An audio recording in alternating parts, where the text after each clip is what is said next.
पौराणिक कहानी सेक्स कौन ज़्यादा एंजॉय करता है, स्त्री या पुरुष। Welcome to my YouTube channel Gyan Sagar में आपका बहुत बहुत स्वागत है।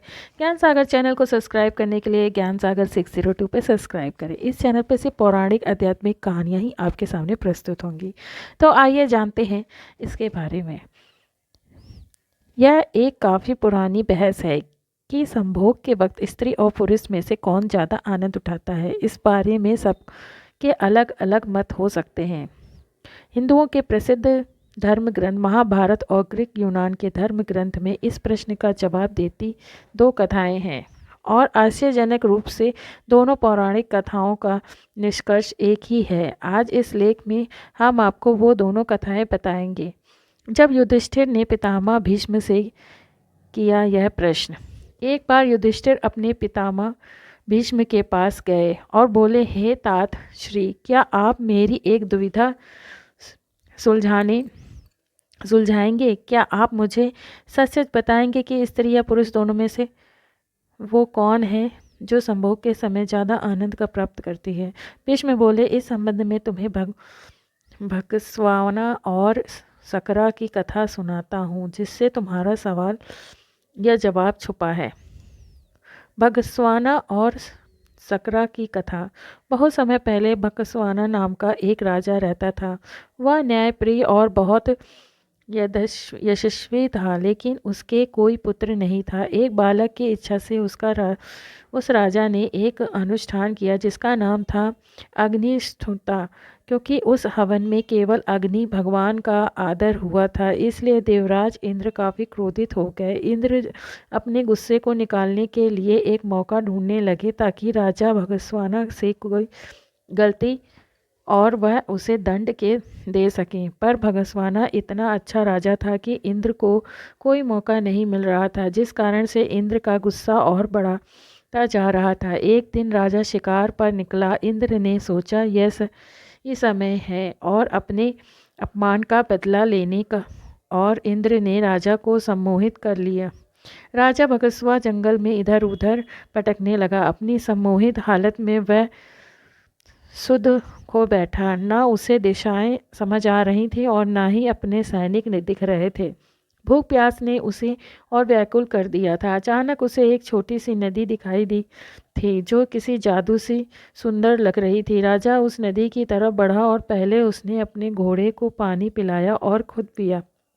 जैसे ही राजा ने नदी के अंदर प्रवेश की, पानी पिया, उसने देखा कि वह बदल रहा है। धीरे धीरे वह एक स्त्री में बदल गया। शर्म से बोझल वह राजा जोर जोर से विलाप करने लगा। उसे समझ नहीं आ रहा था कि ऐसा इसके साथ क्यों हुआ। राजा भगस्वाना सोचने लगा, हे प्रभु, इस अनर्थ के बाद मैं कैसे अपने राज्य वापस जाऊं? मेरे अनुष्ठान से मेरे 100 पुत्र हुए हैं। उन्हें मैं अब कैसे मिलूंगा? क्या कहूँगा? मेरी रानी महारानी जो मेरी प्रतीक्षा कर रही हैं, उनसे कैसे मिलूंगा? मेरे पौरुष के साथ साथ मेरा राजपाट सब चला गया जाएगा। मेरी प्रजा का क्या होगा? इस तरह से विलाप करता राजा अपने राज्य वापस लौटा। स्त्री के रूप में जब राजा वापस पहुंचा तो उसे देखकर सभी लोग अचंभित रह गए। राजा ने सभा बुलाई और अपनी रानियों, पुत्र और मंत्रियों से कहा कि अब मैं राजपाट संभालने के लायक नहीं रहा।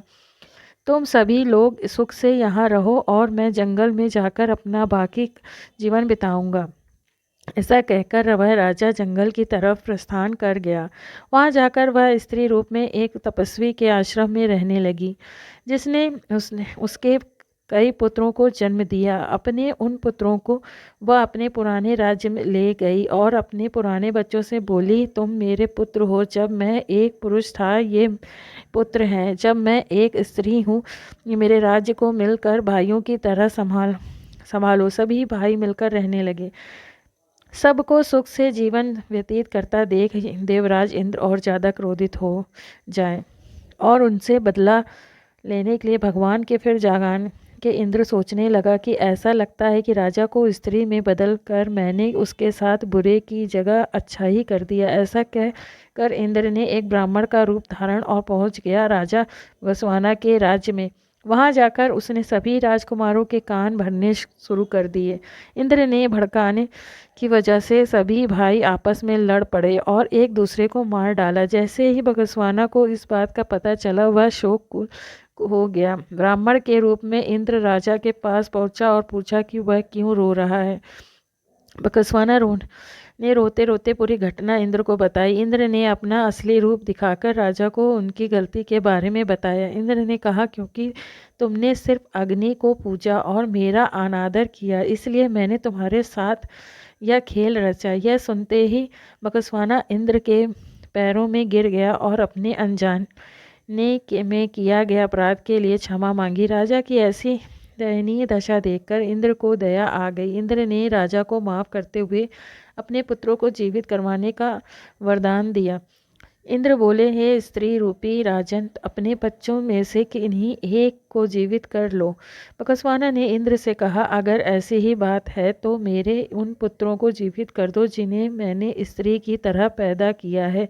हैरान होते हुए इंद्र ने इसका कारण पूछा तो राजा ने जवाब दिया, हे इंद्र, एक स्त्री का प्रेम एक पुरुष के प्रेम से बहुत अधिक होता है, इसलिए मैं अपनी कोख में जन्मे बालकों का जीवन दान मांगती हूँ। भीष्म ने इस कथा को आगे बढ़ाते हुए युधिष्ठिर को कहा कि इंद्र यह सब कुछ सुनकर प्रसन्न हो गए और उन्होंने राजा के सभी पुत्रों को जीवित कर दिया। उसके बाद इंद्र ने राजा को दोबारा पुरुष रूप देने की बात की। इंद्र बोले, तुमसे खुश होकर मैं तुम्हें वापस पुरुष बनाना चाहता हूँ।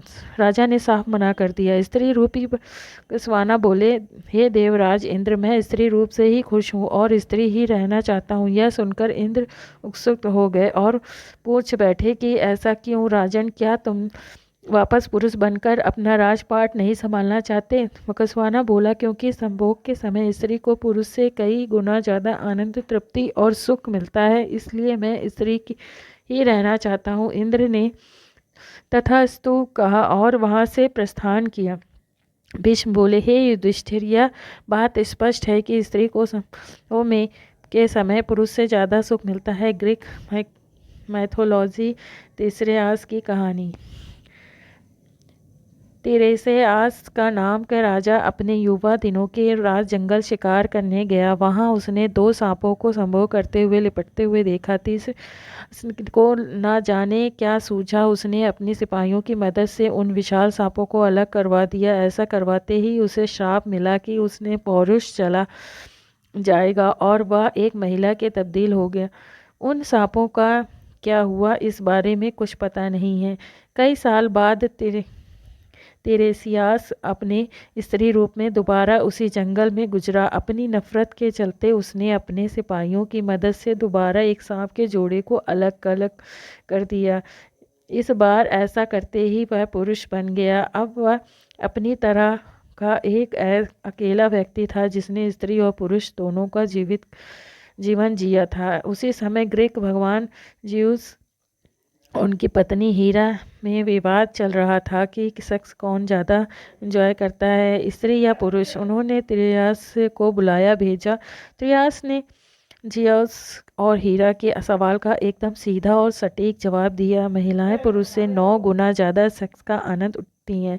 इस जवाब से हीरा बहुत नाराज़ हो गई और उन्होंने त्रियास पर ऐसा वार किया कि वह अंधा हो गया। जियस अपने आप को त्रियास के अधीन के लिए जिम्मेदार लगे और उन्होंने उसको भविष्य देखने का वरदान दिया। लगभग दुनिया की हर संस्कृति में ऐसे देवी देवता हैं जो स्त्री पुरुष का संबंध खूबसूरती से दर्शाते हैं। भारत में ऐसी प्रतिमा है कि अर्धनारीश्वर अर्धनारीश्वर का अर्थ आपकी व्यक्तित्व आपकी पत्नी और आधा व्यक्तित्व आपका पति हो जाता है। आपकी ही आधी ऊर्जा स्त्रोत्र से आधी पुरुष हो जाती है और तब इन दोनों के बीच जो रस मिलता है पैदा होता है